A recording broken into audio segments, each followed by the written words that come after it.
नमस्कार दोस्तों, स्वागत है आपका हमारे चैनल पर जिसका नाम है skill academy educating Indian and lucid way. मैं रूपाली गुप्ता यहाँ पर आपको राजस्थान जेईई के प्रीवियस ईयर के क्वेश्चंस करा रही थी और आज हमने दूसरा सेट लिया है जो कि 2016 में ही आया हुआ है और ये डिप्लोमा के लिए है, जेईई वैकेंसी के लिए ये है। बाकी जो हमने प्रीवियस कुछ सेट किया था उसका कोड जो था वो हमारा 10 था, ये हमारा कोड 20 है और इसमें टोटल नंबर ऑफ क्वेश्चन कितने 120 हैं, जैसा हमने प्रीवियस सेट में बताया था आपको, जिसमें से 40 क्वेश्चन आपके नॉन टेक रहेंगे और प्लस जो ये 80 क्वेश्चन है वो हमारे टेक्निकल रहेंगे, सिविल के क्वेश्चन, सिविल इंजीनियरिंग से रिलेटेड। तो चलिए अपने क्वेश्चन से स्टार्ट करते हैं। बाकी आपको अगर अपना प्रीवियस सेट देखना है तो आप डिस्क्रिप्शन बॉक्स में लिंक गिवन है, वहाँ से उसको देख सकते हैं। अभी हम अपने टेक्निकल पोर्शन से स्टार्ट करते हैं। जो नॉन टेक पोर्शन है उसको हम बाद में कंटिन्यू करेंगे। अभी हम यहाँ से स्टार्ट करेंगे 41 क्वेश्चन से, जो कि हमारा टेक्निकल क्वेश्चन है। ये सारे नॉन टेक क्वेश्चन हैं क्योंकि स्टार्टिंग में हमारे नॉन टेक 40 क्वेश्चन गिवन है। चलिए आते हैं अपने क्वेश्चन नंबर 1 पे हम, जो कि हमारा है 41 नंबर क्वेश्चन। उसके ऊपर जितने भी क्वेश्चन हैं वो सारे नॉन टेक हैं। Which of the following stones fall under metamorphic category. यहाँ पे पूछा गया है वो कौन सा स्टोन है जो मेटामॉर्फिक कैटेगरी में आता है। तो यहाँ ऑप्शन में आपको गिवन है सैंडस्टोन, ग्रेनाइट, मार्बल, बसाल्ट। तो हमारा जो ये सैंडस्टोन होता है, ये आप लोगों ने अभी प्रीवियस उस सेट में भी सैंडस्टोन ही आया था। तो ये जो हमारा है ये हमारा कौन सा है, ये हमारी होती है सेडिमेंट्री, ठीक है। और जो ये यहाँ पे ग्रेनाइट जो है वो हमारा किस में आता है, इग्नियस में।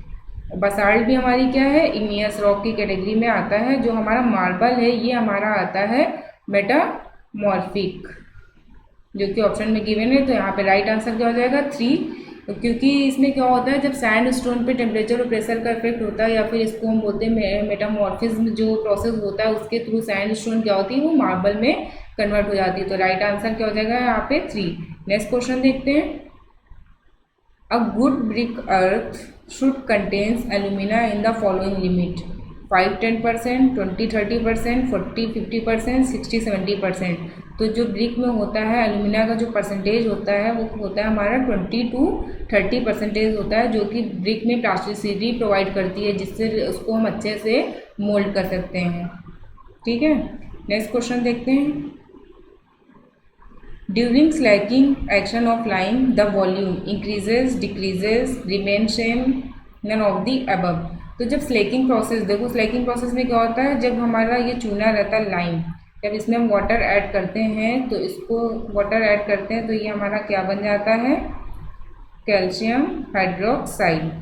तो इस प्रोसेस को क्या बोलते हैं हम लोग, चूने का बुझाना। मतलब जो चूने में हम लोग पानी डालते हैं उसको हम लोग बोलते हैं स्लैकिंग या फिर हाइड्रेशन ऑफ लाइम भी इसको हम बोलते हैं, ठीक है। ये क्वेश्चन है हमारा। तो इससे क्या होता है जब इसमें वाटर ऐड करते हैं तो इसका वॉल्यूम बढ़ जाता है। तो यहाँ पे राइट आंसर क्या हो जाएगा, इंक्रीजेस। नेक्स्ट क्वेश्चन देखते हैं। Rate of increase of compressive strength of pozzolanic cement as compared to Portland cement during first week of setting remains slow, fast, random, none of the above। तो यहाँ पे right answer जो होगा वो हो जाएगा स्लो। जो हमारी पोज़ोलानिक सीमेंट होगी एज कम्पेयर टू ओपीसी, क्या होता है उसका जो rate of increase of compressive strength वो स्लो रहती है, बहुत धीमे होती है। नेक्स्ट देखते हैं। If water cement ratio in a concrete increased then compressive strength। अब वाटर सीमेंट रेशियो अगर हम बढ़ा देंगे तो इसका कंप्रेसिव स्ट्रेंथ क्या हो जाती है कंक्रीट की, वो कर जाती है हमारी डिक्रीज, क्योंकि इसमें वाटर जब इवापोरेट हो जाएगा तो उसमें वॉइड्स हो जाते हैं। वॉइड्स जब हो जाते हैं तो क्या होता है वो उसकी स्ट्रेंथ को रिड्यूस करता है। तो यहाँ राइट ऑप्शन क्या हो जाएगा यहाँ पर, डिक्रीजेस। नेक्स्ट क्वेश्चन देखते हैं। Question number 46। The size of cubical mold for testing compressive strength of cement shall be। तो जो सीमेंट की टेस्टिंग के लिए हम लोग क्यूब बनाते हैं, ऑप्शन देख लेते हैं। 150 mm, 100 mm, 70.6 mm, 50 mm। तो जब कंप्रेसिव स्ट्रेंथ सीमेंट की निकालते हैं तो उसके लिए जो क्यूब बनाते हैं वो हमारा होता है 70.6 mm या फिर 7.06 सेंटीमीटर में। और ठीक है, तो यहाँ पे राइट आंसर क्या हो जाएगा 3। और जो 150 mm यहाँ ऑप्शन में गिवन है, ये हम लोग जब कंक्रीट का क्यूब बनाते हैं तो हम ये साइज़ का बनाते हैं, या ऑप्शन में 15 सेंटीमीटर भी हो सकता है। नेक्स्ट क्वेश्चन देखते हैं। एंड गाइस, अगर आपको प्रीवियस वीडियो हमारा अच्छा लगा हो जो हमने प्रीवियस सॉल्व किया था, तो प्लीज़ उसको लाइक शेयर सब्सक्राइब ज़रूर करें। और अगर ये वीडियो भी आपको अच्छा लग रहा हो तो इसमें भी आप लाइक करना ना भूलें। नेक्स्ट क्वेश्चन देखते हैं। The core of cross section of an exogenous tree is called. देखिए कुछ यहाँ हिंदी में भी दिया हुआ है। द जो एक्सोजेनस ट्री होता है उसके जो क्रॉस सेक्शन होता है सेंटर पार्ट, उसको क्या बोलते हैं। ठीक है, तो जैसे ये हमारा ट्री का हम क्रॉस सेक्शन बना रहे हैं, ये हमारा क्रॉस सेक्शन है।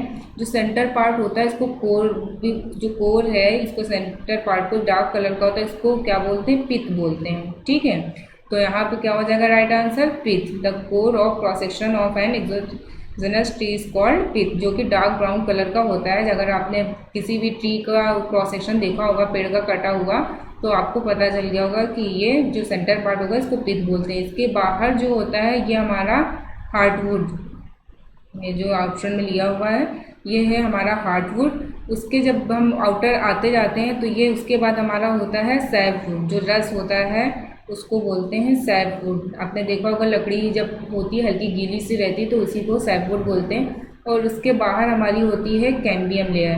ठीक है, तो ये और ये बाहर जो ये रहता है ये हमारा बार्क, छाल जो होती है पेड़ की, इसको बार्क बोलते हैं। तो ये हमारा बार्क होता है। बार्क में भी आउटर बार्क होती है और एक हमारी इनर बार्क होती है। तो यहाँ पे जो राइट आंसर है वो हमारा हो जाएगा पिथ। और गाइज ये भी क्वेश्चन आता है, जो हमारी ये जो रिंग्स हैं, रिंग्स से क्या पता चलता है, इसको बोलते हैं एनुलर रिंग्स। एनुलर रिंग्स, तो इससे हम ट्री की एजिंग का पता लगाते हैं कि पेड़ कितना पुराना है। और ये जो ऐसे ऐसे इसमें रहती हैं, इस तरह से आपने देखा होगा, इसको हम बोलते हैं मेडुलरी रेज। नेक्स्ट क्वेश्चन देखते हैं। Which of the following range of pigment volume concentration number is recommended for paint for prime coat on metal. 25 से 40, 40 से 50, 50 से 60, 60 से 70। तो यहाँ पे आपसे PVCN नंबर पूछा गया है कि प्राइम मेटल पे जो प्राइम कोट करते हैं वो कितना होना चाहिए। तो PVCN नंबर फाइंड करने का एक फॉर्मूला होता है, जो होता है PVCN equal to V1/V1 plus V2।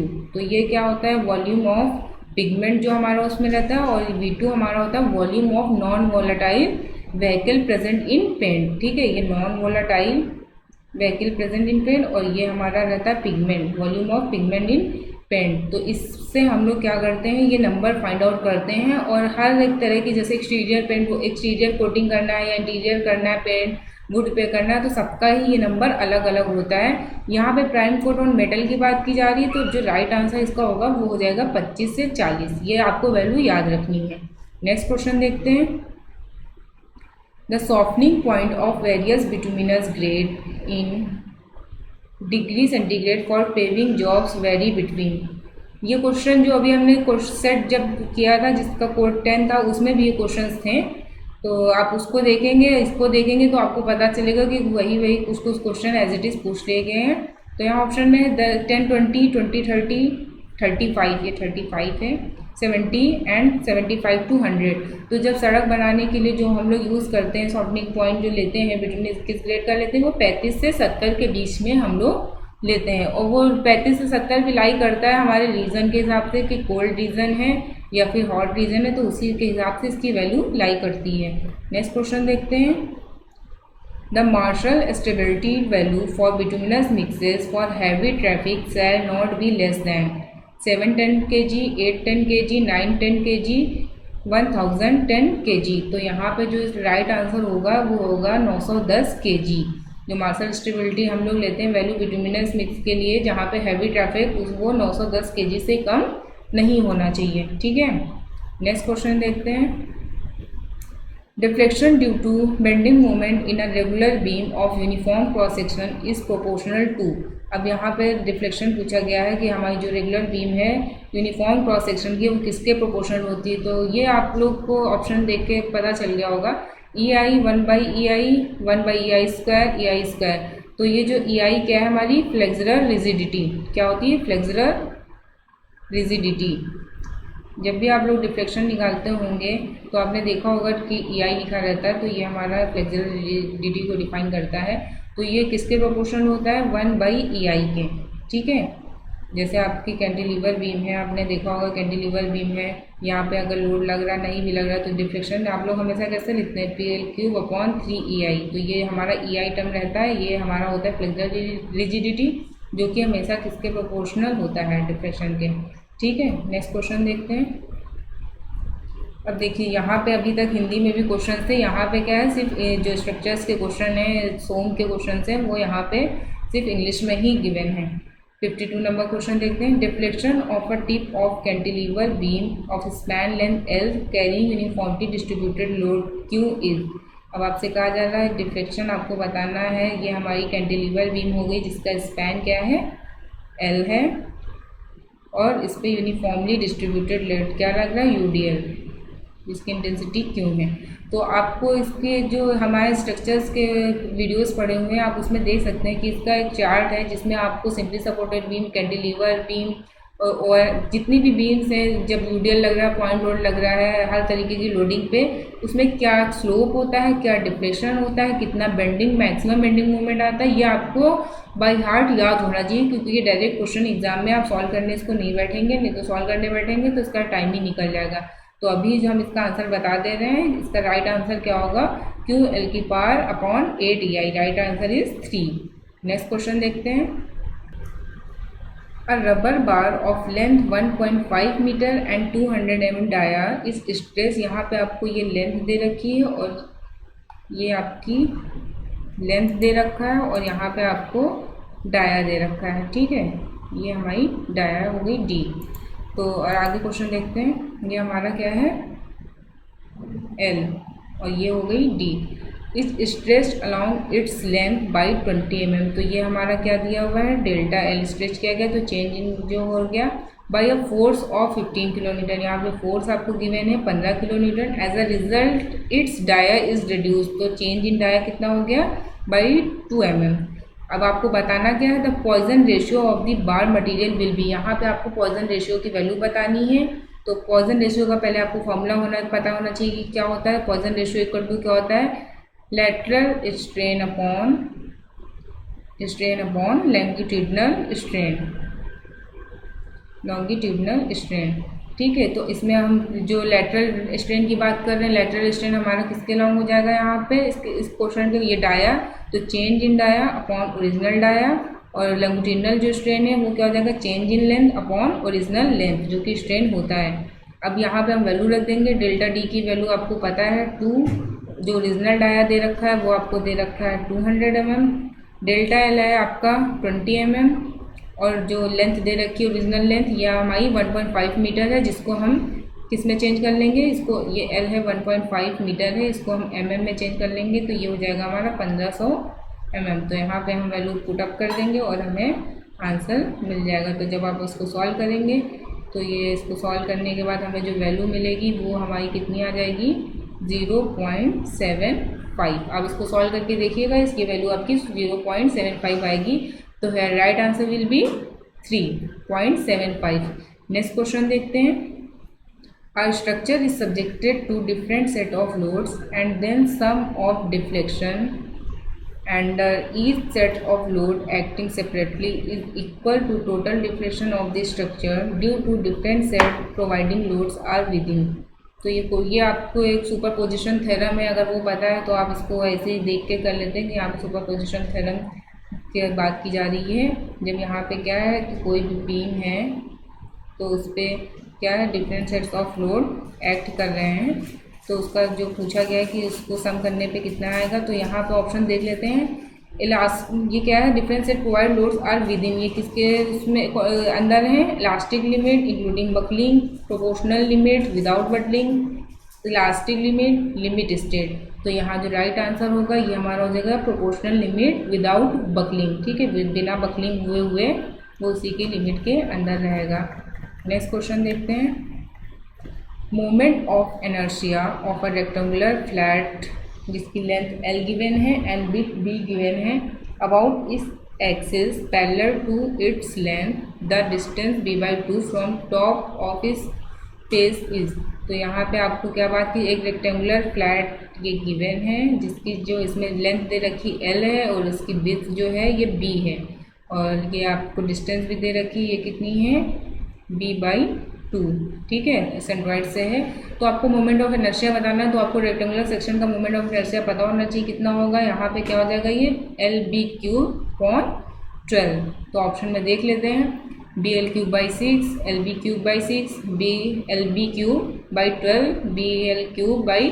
तो यहाँ पे आपको ये ध्यान रखना है लेंथ और विड्थ का। ठीक है, ये आप इस तरीके से इसको गलत मत कर दीजिएगा। तो यहाँ पे जो राइट आंसर हो जाएगा वो हमारा हो जाएगा LB3/12। नेक्स्ट क्वेश्चन देखते हैं। A simply supported beam of span L is subjected to 2 point loads each magnitude P at a distance of L/3 from either support. The maximum bending moment in the beam will be। आपको maximum bending moment बताना है। आपके पास क्या है, एक simply supported beam है। ठीक है, जिसपे क्या लग रहा है, 2 point लोड लग रहे हैं इक्वल इंटेंसिटी के P, और इसमें डिस्टेंस क्या है, ये L/3 डिस्टेंस पे लग रहे हैं इक्वल साइड। ठीक, और इसका जो ये टोटल स्पैन जो है वो हमारा L है। तो यहाँ पे आपको बताना क्या, the maximum bending moment in the beam will be. अगर आप इसका डायग्राम बनाएंगे, यहाँ पे हम डायग्राम बना दे रहे हैं, तो इसका जो डायग्राम बनेगा, BMD डायग्राम कुछ ऐसा बनेगा इसका। तो यहाँ पे जो लोड आए, ये रिएक्शन क्या हो जाएगी, यहाँ पे रिएक्शन भी PP हो जाएगी। तो उसको जब आप सॉल्व करेंगे तो यहाँ पे क्या वैल्यू आएगी, PL/3, सिमेट्री है क्योंकि, यहाँ पे भी क्या हो जाएगा, PL/3।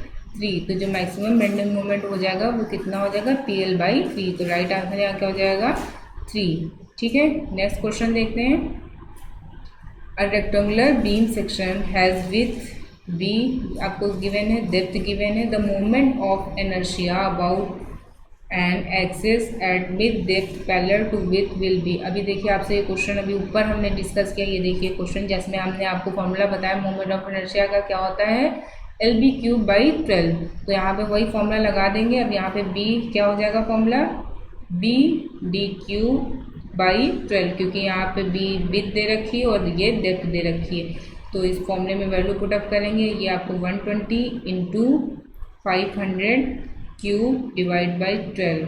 तो जब आप इसको सॉल्व करेंगे तो आपको आंसर मिल जाएगा 125 × 10⁻7 mm⁴। तो मोमेंट ऑफ इनर्शिया क्या हो जाएगा यहाँ पे, राइट आंसर 4, 125 × 10⁻7 mm⁴। आपको गाइस देखना है, यहाँ पे पावर 6 दे रखा है, यहाँ पे 7 दे रखा है। तो इस तरीके से छोटी छोटी सी मिस्टेक मत करिएगा, क्योंकि इजी से क्वेश्चन से, तो सही से इसको सॉल्व करिएगा। नेक्स्ट क्वेश्चन देखते हैं। अब कॉलम ऑफ लेंथ, आपको लेंथ दे रखी है 1.5 metre, is pin at both ends has radius of gyration. आपको यहाँ पे R की वैल्यू दे रखी है 150 mm। The slenderness ratio will be. अब स्लेंडरनेस रेशियो का आपको फॉर्मूला पता होना चाहिए, वो क्या होता है हमारा, ये होता है हमारा λ = L effective upon R minimum. तो इस फॉर्मूले में वैल्यू रख देंगे और हमें डायरेक्ट आंसर मिल जाएगा। तो ये 1.5 मीटर है, इसको हम mm में चेंज कर लेंगे तो ये हो जाएगा 1500, और रेडियस ऑफ जायरेशन आपको 150 गिवन है। तो इसको आप सॉल्व कर लेंगे, ये हमारा आ जाएगा कितना, 10। ठीक है, तो इसको हम राइट आंसर यहाँ क्या हो जाएगा, ऑप्शन देख लेते हैं, 150, 100, 10, 5। तो right answer here will be 3। Next question देखते हैं। A simply supported beam is subjected to uniformly distributed load. क्या है, एक सिंपली सपोर्टेड बीम है, uniformly distributed load throughout the span. The rotation at each end will be. तो यहाँ आपको rotation बताना है कि रोटेशन यहाँ पे जो होगा वो कितना होगा। थीटा की वैल्यू आपको बतानी है। अगर आप इसका बेंडिंग मोमेंट डायग्राम बनाएंगे तो इसका बेंडिंग मोमेंट डायग्राम कुछ इस तरह बनेगा। ये आपका यूनिफॉर्म, ये P है, तो ये क्या हो जाएगा, PL²/8। ये मैक्सिमम बेंडिंग मोमेंट यहाँ क्या हो जाएगा, जैसे W के उसमें टर्म में आपने पढ़ा होगा क्या होता है, WL²/8। यहाँ पे लोड इंटेंसिटी क्या है, P है। तो यहाँ पे पूछा क्या गया है आपसे, रोटेशन पूछा गया। तो रोटेशन जो होगा आपको भी, जैसे मैंने बताया कि आपको जितना भी simply supported beam, cantilever beam, propped cantilever beam, हैं उस पे यूडीएल, यूवीएल और पॉइंट रोड के केस में क्या बेंडिंग मोमेंट होता है, क्या मैक्सिमम बेंडिंग मोमेंट होगा, क्या डिफ्लेक्शन होगा, क्या स्लोप होगा, इसकी वैल्यू बाय हार्ट आपको याद होनी चाहिए। तो इस क्वेश्चन को आप डायरेक्ट सॉल्व कर सकते हैं। यहाँ पे ऑप्शन देख लेते हैं हम। PL³/48 EI, PL³/24 EI, PL³/12 EI, PL³/8 EI। तो here right answer will be 2, PL³/24 EI। इसको आप सॉल्व भी कर सकते हैं, लेकिन सॉल्व करने के लिए आपको बेंडिंग मोमेंट डायग्राम भी बनाना आना चाहिए। बनाने आने के बाद आप फॉर्मूले में जैसे मोमेंट एरिया एक मेथड होता है जिससे आप क्या करते हैं, इसमें जो BMD का एरिया अपॉन EI कर देंगे तो उससे आप इसका स्लोप निकाल सकते हैं। तो एरिया जो बेंडिंग मोमेंट का जो एरिया होगा इसको आप क्या ऐसे करके इसको सॉल्व भी कर सकते हैं। तो सॉल्व करने में वैल्यू टाइम आपको बहुत जाएगा, तो आपको ये वैल्यू बाय हार्ट याद होनी चाहिए। ठीक है, नेक्स्ट क्वेश्चन देखते हैं। अब सॉल्व करेंगे तो आपको पहले रिएक्शंस निकालनी पड़ेंगी, रिएक्शंस निकालेंगे फिर एरिया निकालेंगे, उसमें वैल्यू पुटअप करेंगे तब जाके आपको ये मिलेगा। नेक्स्ट क्वेश्चन देखते हैं। A simply supported beam maximum shear stress in a triangular cross section altitude h occurs at a distance h/3 from bottom of beam, h/3 from top of the beam, h/6 from neutral axis, h/5 from top of the beam। तो यहाँ पे simply supported maximum shear stress बताना है आपको। किस क्या है, triangular cross section, ये हमारा है ट्रायंगुलर क्रॉस सेक्शन बताना है। तो एल्टीट्यूड h, जिसकी हाइट क्या है, टोटल हाइट है h। तो आप न्यूट्रल अगर सेंट्रोइडल से देखेंगे तो ये क्या हो जाएगा, टॉप से h/2, बॉटम से भी सेम चीज़ होगी सेंट्रोइडल से। और इसमें न्यूट्रल एक्सेस कहाँ लाई करेगा, टॉप से न्यूट्रल एक्सेस लाई करेगा 2h/3 पे। अगर बॉटम से लेंगे तो ये हमारा लाई करेगा h/3 पे। ठीक है, तो आपको इसमें क्या बताना था, मैक्सिमम शेयर स्ट्रेस। तो मैक्सिमम शेयर स्ट्रेस हम लोग निकाल लेंगे। जो हमारा मैक्सिमम शेयर स्ट्रेस कहाँ लाई करेगा, जो हमारी ये डिस्टेंस होगी उसमें लाई करेगा। तो हम क्या करेंगे, 2h/3 माइनस h/2 कर देंगे तो हमें क्या मिल जाएगा, h/6। ठीक है, तो यहाँ से यहाँ इस डिस्टेंस पे, ये जो डिस्टेंस है इस पे लाई करेगा मैक्सिमम शेयर स्ट्रेस। तो राइट आंसर यहाँ पे क्या हो जाएगा, h/6 फ्रॉम न्यूट्रल एक्सिस। या आप याद भी कर लीजिए, वहाँ नहीं तो निकाल भी सकते हैं, आप इसको याद कर लीजिए कि मैक्सिमम जो शेयर स्ट्रेस है वो h/6 फ्रॉम न्यूट्रल एक्सिस पे लाई करेगा। नेक्स्ट क्वेश्चन देखते हैं। Error due to bad ranging is compensating error, cumulative positive, cumulative negative, both 2 and 3। ये क्वेश्चन बहुत बार आ चुका है। तो जो एरर होती है रेंजिंग में वो हमारी क्युमुलेटिव पॉजिटिव होती है। तो राइट आंसर यहाँ पे क्या हो जाएगा, 2। नेक्स्ट क्वेश्चन देखते हैं। देखिए यहाँ से हिंदी में भी स्टार्ट हो गया। जो सोम के क्वेश्चन थे स्ट्रेंथ ऑफ मटेरियल के, वो सारे इंग्लिश में ही थे, बाकी सारे दोनों लैंग्वेज में हैं। नेक्स्ट क्वेश्चन देखते हैं। ट्रू मेरिडियंस, ऑप्शन देख लेते हैं। Converge at a point called pole, are parallel to each other, converge near equator, none of these. तो जो यहाँ पे ट्रू मेरिडियन की बात की जा रही है, ट्रू मेरिडियन क्या होता है, जो नॉर्थ और साउथ के में बनता है। ठीक है, नॉर्थ से साउथ के बीच में। तो ये जो आपने देखा होगा इस तरह की लाइंस होती हैं, इसको बोलते हैं मेरिडियन। तो ये कहाँ पे जाके कन्वर्ज होती है, ये हमारे जो ये पॉइंट होता है इसको हम बोलते हैं पोल। ठीक है, तो देख लेते हैं option. Converge at a point called pole, तो यहाँ पे जो फर्स्ट ऑप्शन है वो हमारा सही है। तो राइट आंसर यहाँ पे क्या हो जाएगा, 1। Converge at a point called pole. देखिए हिंदी में लिखा है एक बिंदु पर मिलती है जिसे ध्रुव कहते हैं। नेक्स्ट क्वेश्चन देखते हैं। Absence of spherical aberration in a telescope is called achromatism, chromatism, aplanatism, aberration. तो यहाँ देखिए थोड़ा सा वर्ड समझ में नहीं आ रहा क्या लिखा हुआ है, हिंदी में भी देख लेते हैं। दूरबीन में गोलीय विपतन की अनुपस्थिति कहलाती है।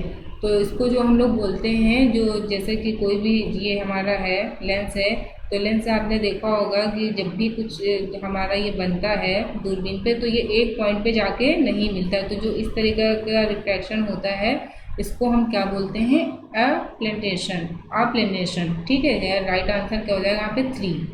हिंदी में समझ में नहीं आ रहा है यहाँ पे क्या लिखा हुआ है, इंग्लिश में है ये एप्लेनेशन। ठीक है, यहाँ मैंने इसको लिख दिया है।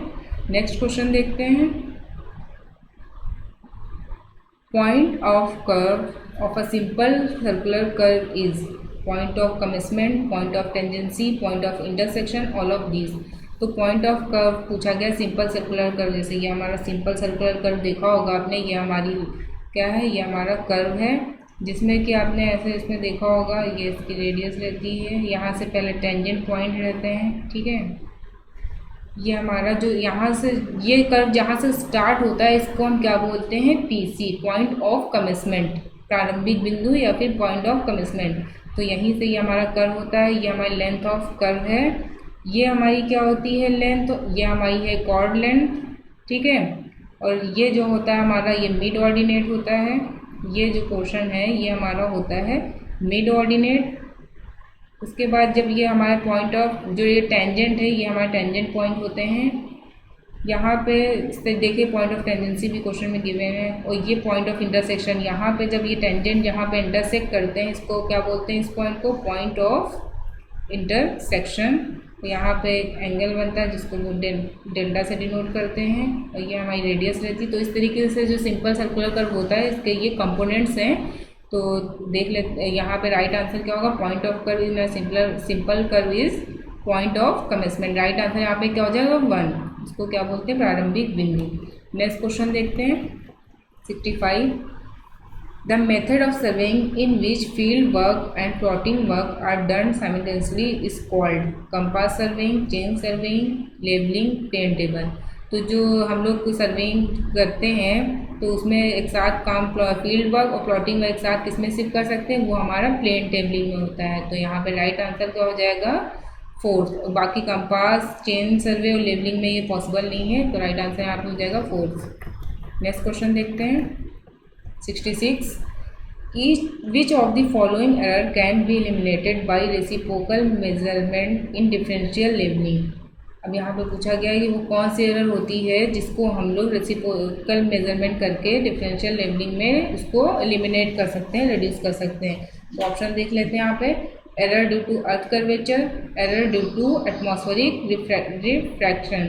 तो यहाँ पे जो ऑप्शन है दोनों ही सही हैं, दोनों को ही हम एलिमिनेट कर सकते हैं। ऑप्शन देख लेते हैं, both 1 and 2, 1 only, 2 only, neither 1 nor 2। तो यहाँ जैसा मैंने बताया दोनों स्टेटमेंट ही सही है, तो राइट आंसर यहाँ पे क्या हो जाएगा, 1।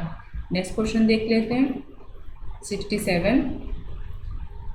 If a bearing of a line A B is, आपको बेयरिंग दे रखी लाइन ए बी की, north 60 degree 30 minute and that of B C is 122 degree of a close traverse A B C D E, then measure of interior angle B is.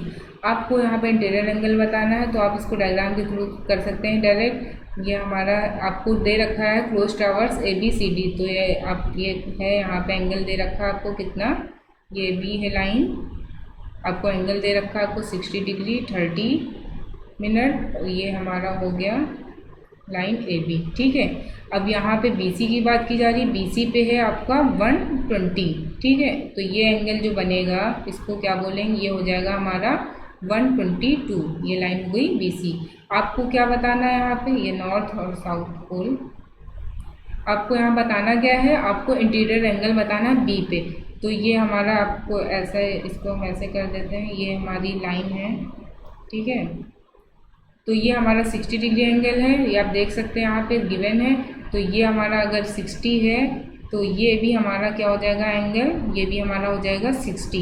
आपको interior angle बताना, तो आपको इस angle को बताना है कि ये कितना होगा। बाकी आपको ये 120 गिवन है, तो 120 ये गिवन है। ये टोटल एंगल अगर यहाँ से हम मेज़र करेंगे नॉर्थ से, तो ये कितना हो जाएगा, ये हो जाएगा हमारा 180, ठीक है। तो ये 180 है, आपको इस एंगल को पता करना है। तो ये एंगल कैसे निकालेंगे, 180 माइनस, हम यहाँ कर दे रहे हैं 180 माइनस हम 122 करेंगे, तो आप इसका आंसर आ जाएगा कुछ 58 डिग्री, ठीक है। तो आपको ये एंगल आपको यहाँ पे पता चल गया, ये कितना है 58 डिग्री। अब 58 डिग्री और प्लस 60 कर देंगे, इसमें प्लस 60 कर देंगे, तो हमें जो एंगल है हमारा वो हमारा मिल जाएगा। तो यहाँ पे जो एंगल है ये आपको क्वेश्चन में गिवन ही है 60, तो आपको राइट आंसर यहाँ से मिल जाएगा। इसको ऐड कर लेंगे, ये आपका आ जाएगा 118 डिग्री 30 मिनट। तो यहाँ पे राइट आंसर क्या हो जाएगा 3, राइट। नेक्स्ट क्वेश्चन देखते हैं। ये आपको ये एंगल बताना था, ये थोड़ा सा डायग्राम बहुत ज़्यादा बहुत पहुँच हो गया है, आपको ये इंटीरियर एंगल ये बताना था। नेक्स्ट क्वेश्चन देखते हैं। The contour line merge or cross one another on the map in case of vertical surface, overhang ground surfaces, caves, all of these। तो यहाँ पे जो राइट आंसर होगा वो हमारा ऑल ऑफ दीज होगा। इन तीनों के ही केस में क्या होता है कि ये एक दूसरे को मर्ज या फिर क्रॉस करते हैं। यहाँ पे वर्टिकल ओवरहैंग क्लिफ भी हो सकता था या फिर वर्टिकल क्लिफ, तो वो भी हमारा सही रहता। नेक्स्ट क्वेश्चन देखते हैं। The process of bringing vertical circle to the right of the observer if it is originally to the left and vice versa is called। तो यहाँ पे क्वेश्चन में पूछा गया है, देखिए हिंदी में पढ़ लेते हैं इसको एक बार। ऊर्ध्ववृत्त को देखने वाले के दाईं तरफ लाने की विधि को क्या कहते हैं यदि यह मूल रूप से बाईं तरफ हो एवं इसके उल्टे क्रम में हो। तो इसको जो ये प्रोसेस होता है इसको हम फेस चेंजिंग प्रोसेस बोलते हैं। जब हम क्या करते हैं, जो हमारा थर्डलाइट का टेलीस्कोप रहता है उसको एक तरफ से उसको रोटेट कर देते हैं, तो ठीक है, तो उसको हम क्या बोलते हैं, चेंजिंग फेस। राइट आंसर यहाँ क्या हो जाएगा 3। नेक्स्ट क्वेश्चन देखते हैं। Cross hairs in surveying telescope are fitted. अब क्रॉस हेयर की बात की जा रही है तो उसको हमेशा किसके फिट करते हैं हम लोग, आई पीस से। जब भी आप देखते होंगे टेलीस्कोप में तो आँखों को पास में ला के एकदम देखते हैं कि वो जो हेयर्स हैं उसमें जो लाइन्स है वो दूसरे को क्रॉस कर रही हैं कि नहीं। तो हम ऑप्शन देख लेते हैं। At the centre of the telescope, in the objective glass, in front of the eye piece, anywhere between objective and eye piece. तो यहाँ राइट आंसर क्या हो जाएगा, in front of eye piece 3। Next question देखते हैं। And guys, अगर video अच्छा लग रहा हो तो प्लीज़ लाइक ज़रूर करिएगा और चैनल को सब्सक्राइब करिएगा। 71 क्वेश्चन देखते हैं।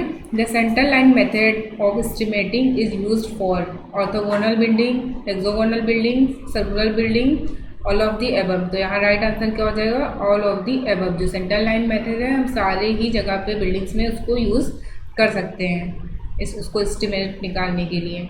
नेक्स्ट क्वेश्चन देखते हैं। The measurement of DPC is done in metres, cubic metre, square metre, none of the above. तो जो डीपीसी मेज़र करते हैं उसको हम लोग मीटर स्क्वायर में करते हैं, ये आपको याद होना चाहिए। नेक्स्ट क्वेश्चन देखते हैं। ये क्वेश्चन बहुत इजी से हैं, वन लाइनर। बाकी ऊपर के जो क्वेश्चन थे सोम के वो कुछ सॉल्व करने वाले थे, लेकिन अगर आपको वैल्यूज याद है तो आपको सॉल्व करने की ज़रूरत नहीं है। The following items are measured in KG. Standard metal wire netting, MS reinforcement of RCC work, MS grill provided in roof over courtyard, rolling shutters. तो यहाँ पे जो हम लोग केजी में मेज़र करते हैं उसको हम लोग जो MS reinforcement of RCC work होता है उसको हम लोग मेज़र करते हैं केजी में। मेनली इसको कुंटल में लेते हैं क्योंकि बहुत हैवी रहता है, बहुत ज़्यादा क्वांटिटी में लिया आता है, तो इसको हम लोग केजी में मेज़र करते हैं। नेक्स्ट क्वेश्चन देख लेते हैं। Due to change in price level, क्या हुआ, प्राइस लेवल चेंज हो गया। A revised estimate is prepared if the sanction estimate exceed. अब कहा गया है कि अगर जो प्राइस लेवल चेंज हो जाए तो जो रिवाइज एस्टिमेट प्रिपेयर करेंगे कितना एक्सीड होने पे किया जाएगा, 2%, 2.5%, 4%, 5%। तो यहाँ पे क्या है कि अगर चेंजेस 5% से ज़्यादा हैं रिवाइज एस्टिमेट का तभी हम उसको चेंज करेंगे, वरना हम चेंज नहीं करेंगे, मतलब जो प्राइस लेवल है। तो यहाँ राइट आंसर क्या हो जाएगा 5%। नेक्स्ट क्वेश्चन देख लेते हैं। हिंदी में देखिए गिव दिया हुआ है। मूल्यों के स्तर में बदलाव होने के कारण संशोधित अनुमान तैयार किया जाता है यदि स्वीकृत राशि इससे अधिक हो। 5% यहाँ पे राइट आंसर होगा। The expected outturn of cement concrete 1:2:4 per mason per day is 1.5 metre cube, 2.5 metre cube, 3.5 metre cube, 5 metre cube. तो इसका जो राइट आंसर होगा ये भी आपको याद होना चाहिए। इसका राइट आंसर होगा 5 मीटर क्यूब। ये M15 ग्रेड की बात कर रहे हैं। नेक्स्ट क्वेश्चन देखते हैं। Lacustrine soil are soil deposited in lake beds, deposited in sea beds, transported by glacier, transported by river and stream. देखिए यहाँ नाम से ही पता चला, लेकस्ट्राइन और एल से लेकस्ट्राइन और एल से लेक। तो यहाँ पे जो इसका राइट आंसर हो जाएगा वो 1 हो जाएगा, डिपॉजिटेड इन लेक बेड्स। बाकी जो ग्लेशियर से ट्रांसपोर्ट होती है उसको हम लोग ग्लेशियर सॉइल बोलते हैं, ग्लेशियर डिपॉजिट बोलते हैं। बाकी ये हमारा सी बेड पे होगा उसको हम मरीन सॉइल बोलते हैं, जैसे सैंड हो गया। Transported by reverse and stream, तो इसको हम क्या बोलते हैं, अलोवियल सॉइल। ये भी क्वेश्चन आता है एग्जाम में, अलोवियल सॉइल और बाकी एक और बचा हमारा एलोलियन सॉइल, वो हमारा विंड की वजह से होता है, जो कि यहाँ पे ऑप्शन में नहीं है। यहाँ राइट ऑप्शन क्या हो जाएगा 1। नेक्स्ट क्वेश्चन देखते हैं। The ratio of volume of air void to the volume of total void is known as porosity, air content, percentage voids, percentage air voids. तो यहाँ पे आपको सिंपल सा क्वेश्चन पूछा गया है, आपको फॉर्मूला याद है तो आप कर लेंगे। Ratio of volume of air voids upon total volume of voids. तो ये जो होता है ये हमारा एयर कंटेंट होता है, और अगर यहाँ पे सिर्फ वॉल्यूम ऑफ एयर दे रखा रहता हो और टोटल वॉल्यूम की बात की जाती है, टोटल वॉल्यूम ऑफ सॉइल, तो ये हमारा हो जाता है परसेंटेज एयर वॉइड्स। तो यहाँ पे जो राइट आंसर है, यहाँ वॉइड क्या होता है हमारा, volume of air plus volume of water. तो यहाँ जो राइट आंसर हो जाएगा वो हमारा 2 हो जाएगा। यहाँ पोरोसिटी का फॉर्मूला भी लिख दे रहे हैं। पोरोसिटी क्या होती है, volume of voids upon total volume, ठीक है। और यहाँ पे हमारा परसेंटेज वॉइड का फॉर्मूला कुछ होता नहीं, वॉइड होता है हमारा VV equal to VA plus VW, percentage air void जो कि हमने लिखा VA अपॉन टोटल वॉल्यूम।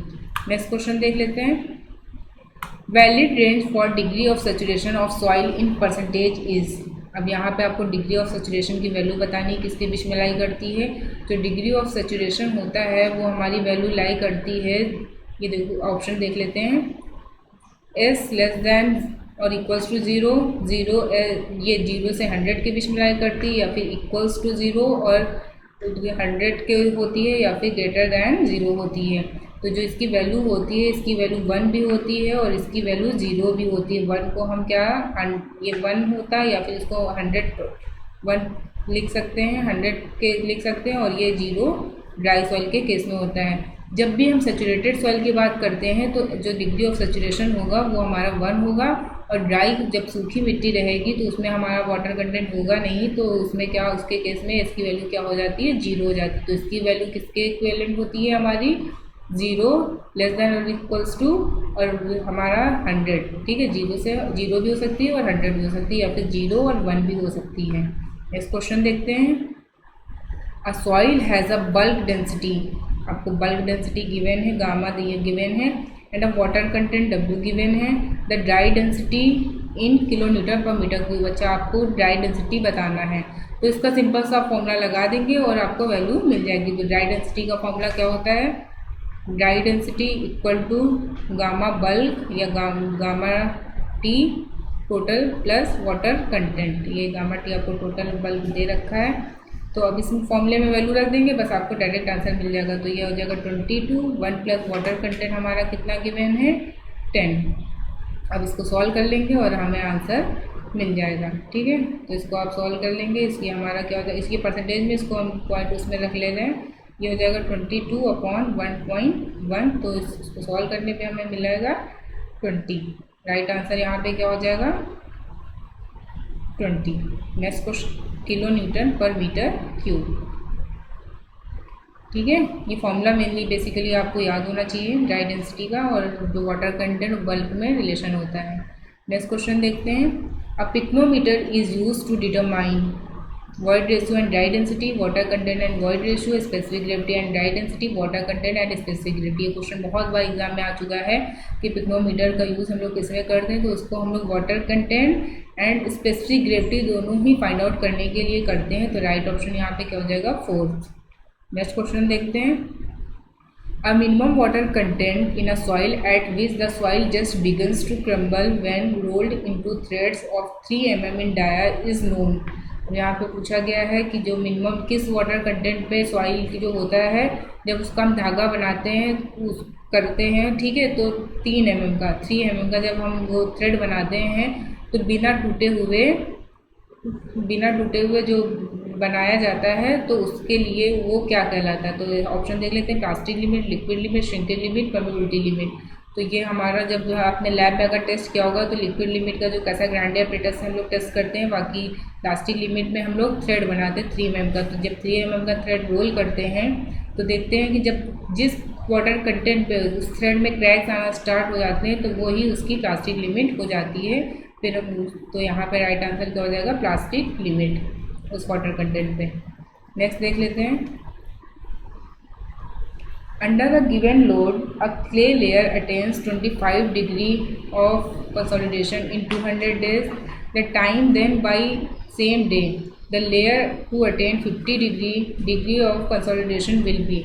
इस तरह के क्वेश्चन बहुत ही पेट क्वेश्चन है। अगर कंसोलिडेशन से आते हैं तो आपको इस तरह के क्वेश्चन याद होना चाहिए। सिंपल सा आप इसमें T1/T2 इसमें रिलेशन होता है अपॉन डिग्री ऑफ कंसोलिडेशन का स्क्वायर अपॉन ये फॉर्मूला लगा के आप डायरेक्ट इसको सॉल्व कर सकते हैं, या फिर आपको इसका फॉर्मूला टाइम फैक्टर जो होता है हमारा टाइम फैक्टर का फॉर्मूला भी कर सकते हैं। डिग्री ऑफ कंसोलिडेशन T/D², ये मेन फॉर्मूला होता है। यहाँ TB जो होता है, जब डिग्री ऑफ कंसोलिडेशन हमारा 50% से कम होता है तो इस फॉर्मूले को हम π/4 U² भी लिख सकते हैं। तो यहाँ पे अभी हम इसकी बात कर रहे हैं। ये रिलेशन आपको याद रखना है, वैल्यू पुटअप कर देंगे और आंसर हमें मिल जाएगा। तो आपको वैल्यू गिवन है, T1 की वैल्यू 200 गिवन है, आपको T2 बताना है।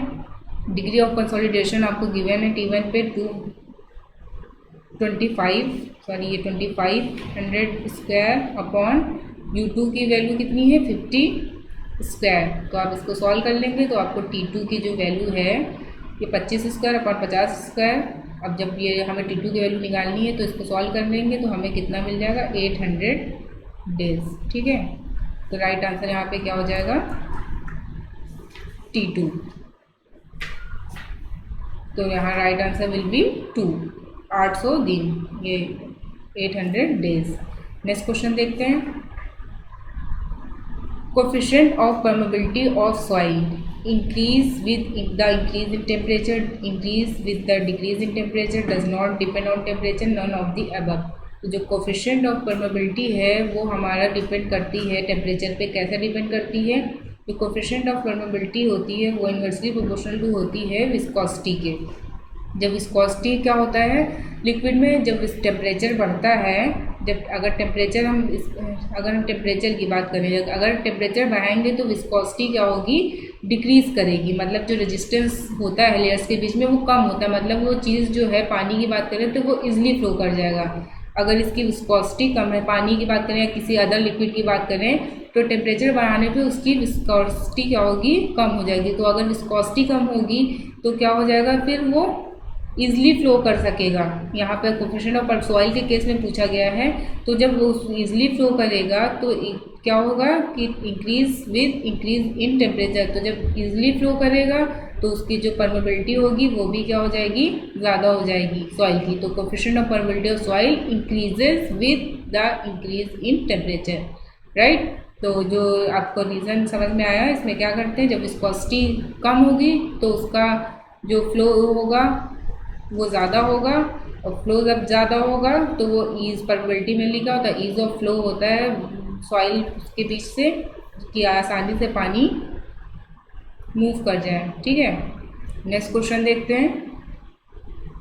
Coefficient of consolidation is used for calculating stress in soil, total settlement, time rate of settlement, pre consolidation pressure. तो जो राइट आंसर होगा कोफिशिएंट ऑफ कंसोलिडेशन हम लोग क्या करते हैं टाइम रेट ऑफ सेटलमेंट निकालने के लिए करते हैं। Right answer will be 3। अभी फॉर्मूला भी हमने बताया था कोफिशिएंट ऑफ कंसोलिडेशन का क्या होता है, ये time factor equal to CVT/D²। D क्या होता है ड्रेनेज पाथ। नेक्स्ट क्वेश्चन देखते हैं। In situ vane shear test is conducted to determine the shear strength of, option देख लेते हैं, non cohesive soil, cohesive soil, silty soil, sandy soil. तो यहाँ पे जो इंस्टीट्यूट वेन शेयर टेस्ट करते हैं आपको पता होना चाहिए, ये हम कोहेसिव सॉइल के लिए या फिर क्लेई सॉइल, सिल्टी सॉइल के लिए हम लोग जो मेनली क्लेई सॉइल होती है उसके लिए करते हैं। तो राइट आंसर यहाँ क्या हो जाएगा कोहेसिव सॉइल। नेक्स्ट क्वेश्चन देखते हैं। फॉर सैचुरेटेड सॉइल की बात की जा रही है। Skempton pore pressure coefficient B is 0, between 0 and 1, 1 and greater than 1। तो जो स्कैम्पटन पोर प्रेशर कोफिशिएंट होता है B, इसकी वैल्यू जो लाई करती है वो 0 से 1 के बीच में लाई करती है। यहाँ पे सैचुरेटेड सॉइल की बात की जा रही है तो इसकी वैल्यू क्या होगी 1। राइट आंसर यहाँ क्या हो जाएगा 1। अगर ड्राई सॉइल की बात करते हैं तो इसकी वैल्यू क्या हो जाती है 0। ये ड्राई सॉइल के केस में होती है। उसका फॉर्मूला क्या होता है change in pore water pressure upon change in stress. Next देख लेते हैं question. The lateral pressure on a retaining wall is equal to mass of soil retained, ये यहाँ मास होगा, proportional to the depth of soil, proportional to the internal friction of the soil, proportional to the square of the depth of soil। तो यहाँ पे पूछा गया lateral earth pressure जो होता है रिटेनिंग वॉल में वो किसके इक्विवेलेंट होता है। तो यहाँ पे हम लेटरल अर्थ प्रेशर मेनली क्या होता है हमारा, जैसे ये हमारा होता है के गामा एच, ठीक है, के गामा एच। ये के क्या है हमारा, ये coefficient of active earth pressure, passive earth pressure या एट रेस्ट कुछ भी हो सकता है। ये हमारा डेंसिटी ऑफ सॉइल है गामा, और एच हमारी क्या है, उसकी डेप्थ है। तो यहाँ पे जो ऑप्शन हो जाएगा राइट आंसर क्या हो जाएगा, ये किसके इक्विवेलेंट है, ये हमारा ये लेटरल अर्थ प्रेशर होता है के गामा एच। तो proportional to the depth of soil के, किसके प्रोपोर्शनल है, डेप्थ ऑफ दी सॉइल के। नेक्स्ट क्वेश्चन देख लेते हैं। 87 हो गया। 88 question. The largest value of Taylor's stability number is, अब यहाँ पर टेलर्स स्टेबिलिटी नंबर पूछा गया है, क्या होता है देख लेते हैं ऑप्शन।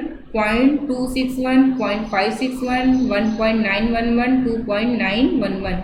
तो यहाँ जो राइट आंसर होगा वो आपको याद रखना है, टेलर स्टेबिलिटी जो नंबर होता है वो होता है 0.261 लार्जेस्ट नंबर। नेक्स्ट देख लेते हैं। The bearing capacity of soil depends upon, बहुत इजी सा क्वेश्चन है।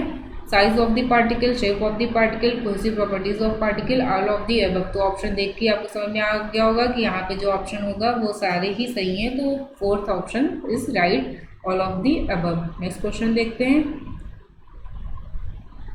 In a plate load test to determine the bearing capacity निकालनी। If soil is sand, the bearing capacity of footing is, यहाँ sand की case में पूछा गया है।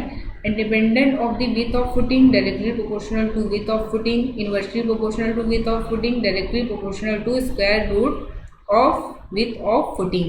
तो यहाँ पर क्या होगा, आप लोगों ने देखा होगा जिसकी बेयरिंग कैपेसिटी फुटिंग की क्या होती है, यहाँ पे प्लेट की बात कर रहे हैं, इक्वल टू BP BF अपॉन BP। तो ये किसके इक्विवेलेंट आपने देखो, ये फुटिंग है और ये हमारी प्लेट है और ये हमारी विथ है, width of footing width of plate. तो ये directly proportional to width of footing है। QF क्या है, directly proportional to width of footing है। तो राइट आंसर क्या हो जाएगा, directly proportional to width of footing. ये सैंड के केस में हमारा है, ये जो पूछा गया है। नेक्स्ट क्वेश्चन देखते हैं।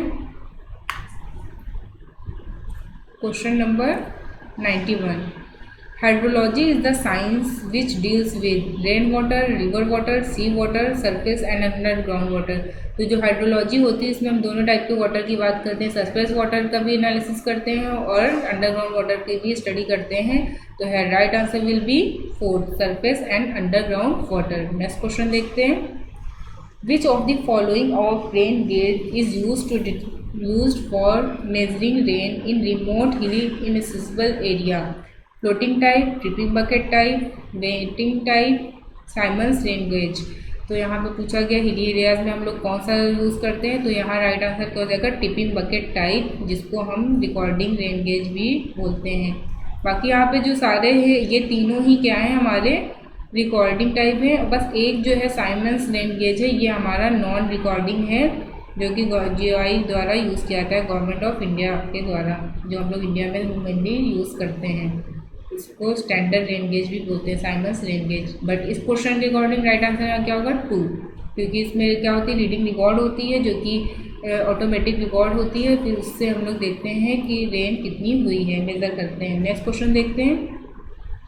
The run of increases with increase in intensity of rain, increase in infiltration capacity, increases in permeability of soil, all of the above. तो यहाँ पे जो रन ऑफ इंक्रीजेज विद क्या होता है, increase in intensity of rain, ठीक है, जितनी ज़्यादा बारिश होगी उसकी इंटेंसिटी पर ये डिपेंड करता है रन ऑफ। यहाँ देख लेते हैं, बारिश की तीव्रता में वृद्धि के साथ। राइट ऑप्शन क्या हो जाएगा, 1। नेक्स्ट क्वेश्चन देखते हैं। A sprinkler irrigation system is suitable when, the water table is low, the soil is having low permeability, the crop to be grown have deep roots, the land gradient is steep and the soil is easily erodible। तो जो हमारे sprinkler irrigation की बात की जा रही है, जिसमें जो पानी छिड़काव किया जाता है कहीं पे भी, तो जहाँ पे वाटर की स्कैरिटी होती है वहाँ पे मेथड को यूज़ कर सकते हैं। बहुत ही अच्छा मेथड रहता है, वाटर इवेंटली डिस्ट्रीब्यूट भी हो जाता है और वेस्टेज भी कम होता है। तो इस क्वेश्चन के अकॉर्डिंग क्या होगा, यहाँ पे राइट ऑप्शन हो जाएगा 4, जहाँ पे land gradient is steep and soil is easily erodible. देखा होगा जहाँ पे इस तरह का लैंड एरिया होता है, स्टीप बात की जा रही, ठीक है, तो वहाँ पे अगर फार्मिंग करेंगे तो अगर आप स्प्रिंकलर इरिगेशन करेंगे तो सॉइल जो है इरोड का मतलब वो बहेगी नहीं यहाँ से, ठीक है, उसके जो है वो कटाव नहीं होगा सॉइल का और कम पानी में ही हमारा काम हो जाएगा, वेस्टेज भी वाटर का नहीं होगा। नेक्स्ट क्वेश्चन देखते हैं। The time from planting to harvest the crop is called base period, crop period, both 1 and 2, none of the above. तो यहाँ ऐसे अगर आप देखें तो बेस पीरियड और क्रॉप पीरियड सेम तो होता नहीं है, तो वैसे भी गलत हो गया, बोथ 1 and 2 हो नहीं सकते, नन ऑफ द अबव है नहीं। राइट आंसर यहाँ पे क्या हो जाएगा, क्रॉप पीरियड। क्रॉप पीरियड में क्या होता है, जो हम लोग टाइम प्लांटिंग टू हार्वेस्ट, जो यहाँ से ये टाइम है जब प्लांटिंग से लेके हार्वेस्ट तक पूरा टाइम जो कहलाता है हमारा क्या, crop period.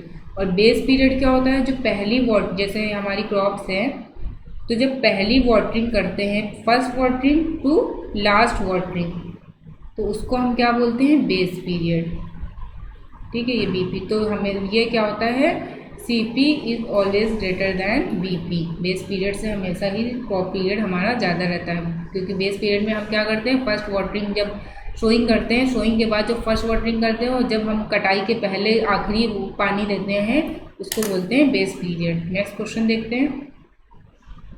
If the depth of water is, आपको डेप्थ दे रखी है, आपको डेल्टा दे रखा है 8.64 सेंटीमीटर ऑन अ फील्ड और बेस पीरियड बी दे रखा है 10 days, then the duty is, आपको ड्यूटी बतानी है। सिंपल सा फॉर्मूला है, delta equal to 8.64 B by D, ठीक है। आप इस फॉर्मूले में वैल्यू पुटअप करेंगे और आपको आंसर मिल जाएगा डायरेक्ट। ये आपको सेंटीमीटर में है तो सेंटीमीटर में इसको, ये हमारा हमने मीटर में रखा है, सेंटीमीटर में अगर आप इसका निकालेंगे आंसर तो सेंटीमीटर में हमारा आ जाएगा, क्या हो जाएगा, delta equal to 864 B by D. तो आप उस फॉर्मूले में वैल्यू पुटअप कर देंगे और हमें आंसर मिल जाएगा। तो जब आप इसको सॉल्व करेंगे, यहाँ पे आप इसकी डेल्टा की वैल्यू कितनी रखेंगे, आपको ड्यूटी बताना है, ये हमारी इसकी वैल्यू यहाँ पे सॉल्व कर दे रहे हैं। तो इसमें जब ड्यूटी की वैल्यू आप रखेंगे, ये हमारी कितनी गिवन है, 8.64 इक्वल टू 864 इंटू 10, और ये हमारी हो गई ड्यूटी, ये कैंसिल हो गया, तो डी इक्वल टू क्या आ जाएगा यहाँ पे 10। डायरेक्ट ही आप फॉर्मूले में वैल्यू रखेंगे और आंसर मिल जाएगा। तो राइट आंसर यहाँ क्या हो जाएगा, 10 hectare per cumec per second. Right answer will be 10। Next question देखते हैं।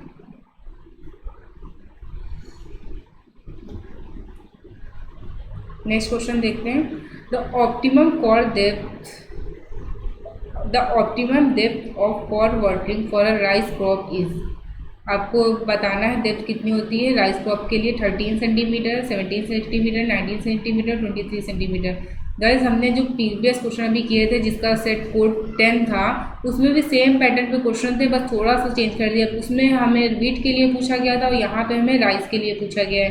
तो इसका जो राइट आंसर क्या हो जाएगा, यहाँ पे राइस क्रॉप के लिए होता है 19 सेंटीमीटर, राइट आंसर क्या होगा 19 सेंटीमीटर। और ये हमारा होता है वीट क्रॉप के लिए। बाकी हमने शुगर केन के लिए बताया था, उसका होता है 16.5 सेंटीमीटर। नेक्स्ट क्वेश्चन देखते हैं हम लोग अपना। For cereal crop the most commonly adopted method of irrigation is check method, furrow method, free flooding method, sprinkler method. तो यहाँ पे जो सीरियल क्रॉप होती है हमारी, जिनको अनाज फसलें बोलते हैं, तो इसके लिए जो मेथड का यूज़ करते हैं वो हमारा होता है चेक मेथड, ठीक है। इसमें क्या करते हैं चेक मेथड्स में, जैसे कि कोई एक जो हमारा एक ग्राउंड रहता है, तो उस ग्राउंड में पहले हम इस तरीके से बॉर्डर बना के यहाँ पे वाटर अप्लाई करके एक चेक कर लेते हैं कि कितना हमें वाटर चाहिए।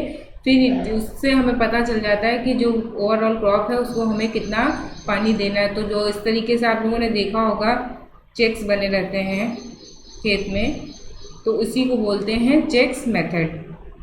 फ्री फ्लडिंग नहीं करते हम उसमें, क्योंकि उसमें पानी का हमें पता नहीं रहता कितना चाहिए, एक पानी पूरी तरीके से छोड़ दिया जाता है। और फॉरो मेथड का हम लोग यूज़ करते हैं। फॉरो जैसे कि आप लोगों ने पोटैटो की क्रॉप होती है जब पोटैटो का, तो उसमें आप लोगों ने देखा होगा कुछ जो ग्राउंड ऐसा रहता है, अनडिल्यूटेड ग्राउंड रहता है, जिसमें पानी यहाँ पे हम फार्मिंग करते हैं और यहाँ पे पानी जाता है, तो ये फॉरो मेथड होता है। स्प्रिंकलर जो अभी पहले डिस्कस किया था, स्प्रिंकलर में क्या होता है, पानी को हम लोग छिड़काव करते हैं, जैसे कि जो हमारा स्टीप ग्राउंड होता है वहाँ पे हम उसको यूज़ करते हैं। तो for cereal crop right answer is check method. Next question देखते हैं। The flood discharge Q in Qmax according to Dickens formula is given by। तो यहाँ पे डिकन्स फॉर्मूला पूछा है। डिकन फॉर्मूला अगर आपको याद है तो आप उसको डायरेक्ट कर सकते हैं। तो यहाँ ऑप्शन में है सी ए की पावर 1/2, सी ए की पावर 5/2, सी ए की पावर 3/4, सी ए की पावर 5/6। तो जो डिकन का फॉर्मूला होता है उसमें क्या होता है, सी ए की पावर 3/4। आप इसको याद भी कर सकते हैं इस तरीके से, मैंने तो इसी तरीके से याद किया है। डिकन्स फॉर्मूला में ये 7 वर्ड्स आते हैं डिकन्स में, तो ये जो पावर है ये 3/4, उसको आप सम करेंगे तो 7 आता है। इस तरीके से आप उसको याद कर सकते हैं, क्योंकि अभी आप रेवीज का फॉर्मूला पढ़ेंगे तो रेवी के फॉर्मूले में क्या होता है कि 2/3 आता है, तो आपको 3/4, 2/3 इस तरीके से याद रखने में आसानी होगी। आप अपने मेथड से याद कर सकते हैं उसको किसी भी तरीके से। तो यहाँ जो राइट आंसर हो जाएगा वो हमारा हो जाएगा 2। नेक्स्ट क्वेश्चन देखते हैं। The quantity of water retained by the sub soil against gravity is called yield, porosity, specific yield, specific retention. देखिए नाम से ही पता चलता है कि क्वांटिटी ऑफ वाटर रिटेन, जो पानी को रिटेन करेगा, रोकेगा, ठीक है, तो उसको हम क्या बोलते हैं, स्पेसिफिक रिटेंशन। ठीक है, नाम से ही पता चल रहा है। Against the subsoil against gravity, तो उसको नाम से पता चल रहा है, ये हो जाएगा स्पेसिफिक रिटेंशन। अब हमारा एक रिलेशन होता है, आप इसको ये भी देख लीजिए, एग्जाम में पूछा जाता है कि जो पोरोसिटी होता है ये होता है sum of the specific yield plus specific retention. तो ये भी आपका पूछा आता है रिलेशन, या फिर डायरेक्ट पूछ लेते हैं स्पेसिफिक रिटेंशन क्या होता है, तो ये हो जाएगा पोरोसिटी माइनस स्पेसिफिक यील्ड। इस तरीके से आप इसको याद रख सकते हैं। नेक्स्ट क्वेश्चन देखते हैं। If D is the depth of aquifer through which water is flowing, then the relationship between permeability K and transmissibility is given by. तो इसका जो रिलेशन होता है एक छोटा सा रिलेशन होता है जिसको आपको याद होना चाहिए, T इक्वल टू के D.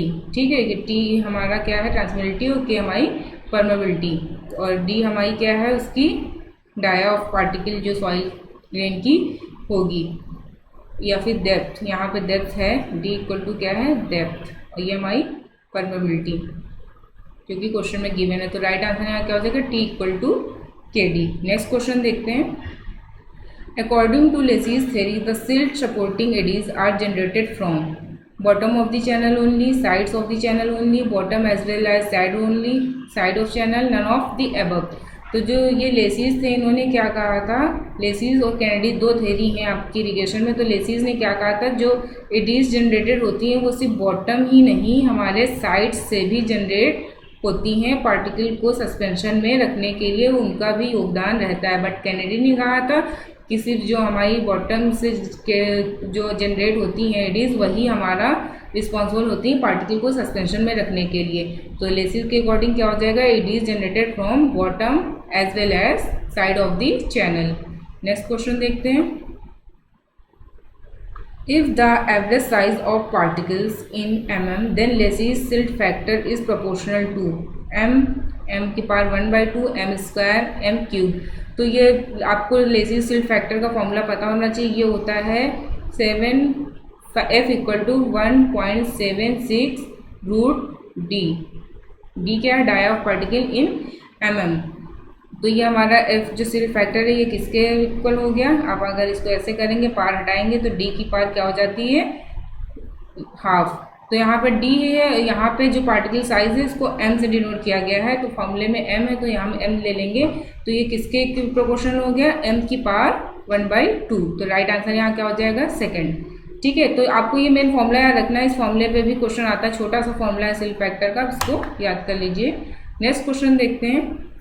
The shape of a lined canal as per recommendation of ISI is semi circular, parabolic, trapezoidal, elliptical. तो जो शेप लेते हैं कैनाल का, ये आपको याद रख लेना है। हमेशा ही आपने देखा होगा कैनाल का जो शेप रहता है, एक आइडियल शेप, ये हम ट्रेपेजॉइडल लेते हैं, ठीक है। तो है राइट आंसर क्या हो जाएगा हमारा 3, ट्रेपेजॉइडल। नेक्स्ट क्वेश्चन देखते हैं। Which of the following categories best describe the Hirakud reservoir? Reservoir for irrigation and power, reservoir for recreation and fishery, reservoir for irrigation and water supply, reservoir for flood control, power and irrigation। तो जो हमारा Hirakud dam है, ये एक तो India का हमारा longest dam है, ठीक है।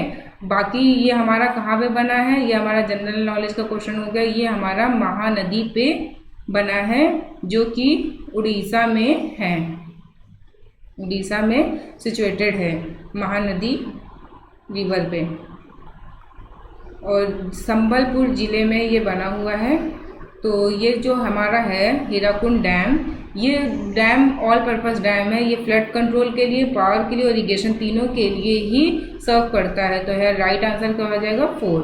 नेक्स्ट क्वेश्चन देखते हैं। In a doubly reinforced rectangular beam, bending stress induced in compression, that is concrete, and tension, that is steel, are sigma CB and sigma ST respectively. The depth of neutral axis is KD, आपको depth दे रखी है, where D is effective depth from top compression phase and modular ratio is M. Which of one of the following represents correct combination in under reinforced beam? अब आपको यहाँ पे correct relation बताना है। तो आपको अगर रिलेशन याद है तो आप उसको डायरेक्ट आंसर मार्क कर सकते हैं, बट अगर आपको नहीं याद है तो उसको डिराइव करना पड़ेगा। यहाँ पर जो रिलेशन होता है करेक्ट, वो हम आपको बता दे रहे हैं। क्या होता है, sigma CB upon sigma ST equal to K upon M in bracket 1 - K, ये आपका करेक्ट रिलेशन होता है। तो यहाँ राइट आंसर हो जाएगा 2। अब ये कैसे आया, इसको एक बार आपको थोड़ा सा डिफाइन करके बता दे रहे हैं। जब आप इसका स्ट्रेन डायग्राम बनाएंगे तो कुछ ऐसा बनेगा जैसा आप लोगों ने पढ़ा है RCC में, WSM में। आपको डेप्थ दे रखी न्यूट्रल एक्सिस की कितनी है, ये आपको KD गिवन है। इफेक्टिव डेप्थ टोटल जो दी हुई है बार से, ये आपको D गिवन है। और ये आपको दिया हुआ है टॉप में कितना है आपका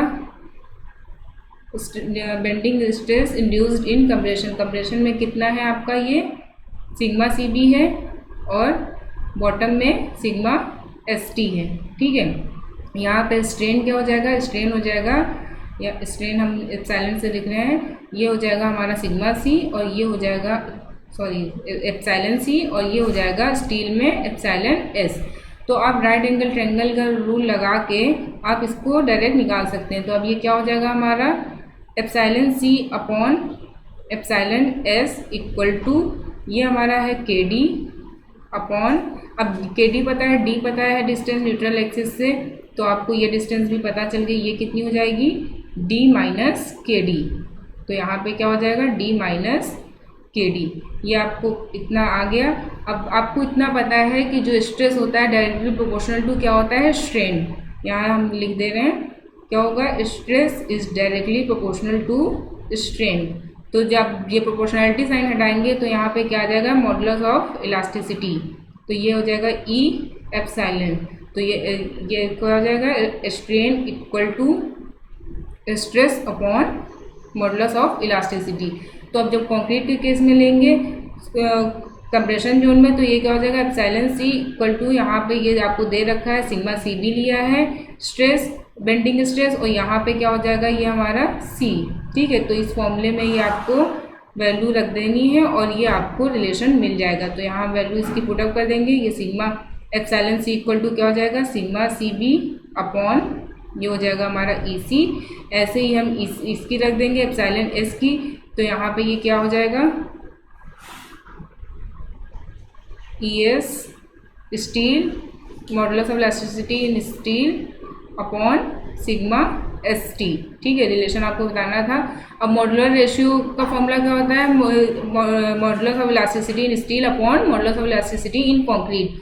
तो ये आपको पता चल गया और ये इक्वल टू M हो जाएगा। तो ये आपका निकल आएगा, ये हो गया हमारा सिग्मा CB। देखिए ये डेरिवेशन कंप्लीट हो गया ST। ये M हो जाएगा हमारा, ये M जाएगा हमारा किधर, ये M आएगा हमारा इधर, ठीक है। तो ये हो जाएगा, उसमें से K हमने D कॉमन ले लिया, तो ये हमारा क्या बचा, 1 माइनस के डी कैंसिल हो जाएगा और ये m हमारा इधर आ जाएगा। m इक्वल टू भी आपको याद रखना है modulus of elasticity in concrete upon modulus of elasticity in concrete. Next question देखते हैं। इस तरीके से डिराइव करने में टाइम बहुत लग रहा है, तो आपको याद रिलेशन, ये बहुत बेसिक रिलेशन है, WSM में यूज होता है, तो आप इसको याद रखिएगा।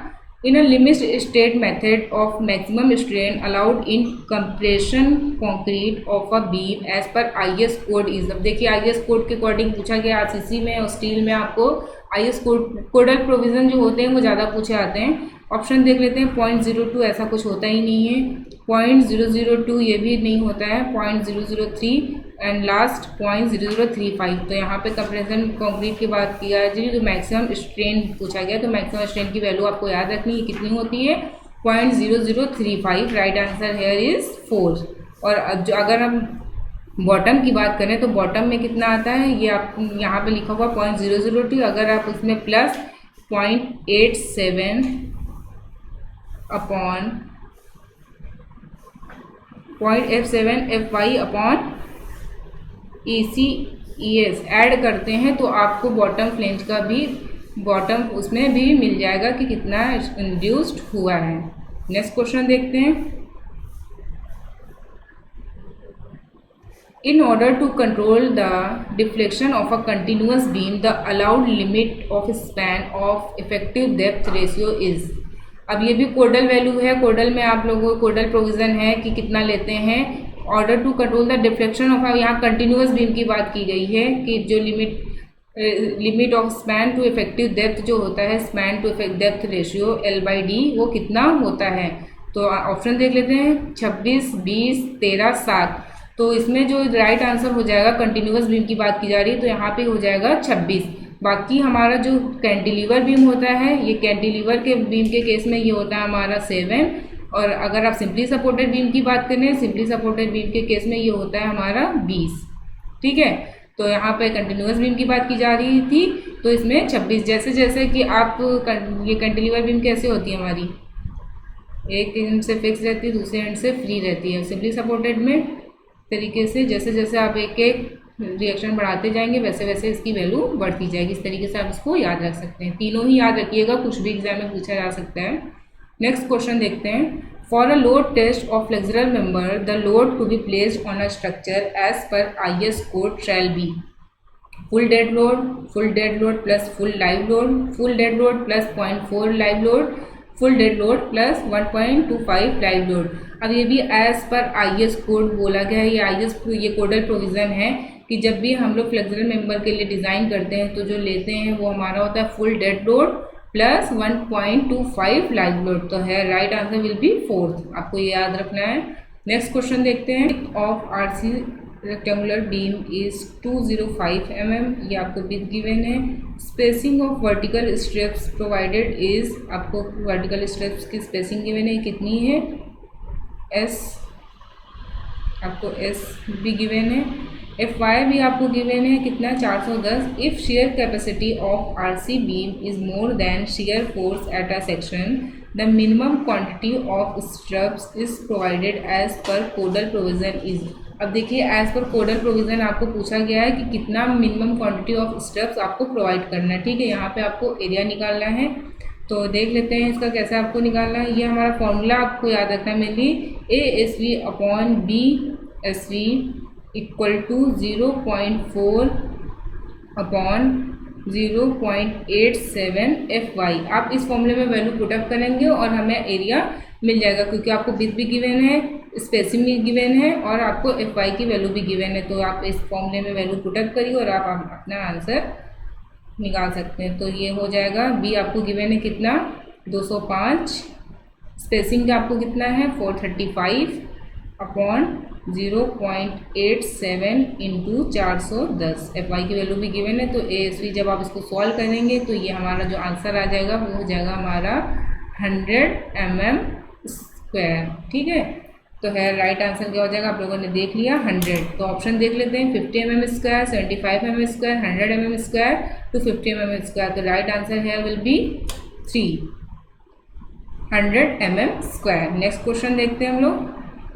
For a plane bar intention allowed limit for design bond stress is 1.5 megapascal. आपको बॉन्ड स्ट्रेस प्लेन बार के लिए गिवन है। ये कितनी है टाउ बी डी की value?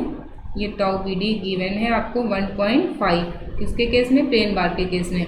If the bar is replaced by deformed bar then corresponding bond stress will B.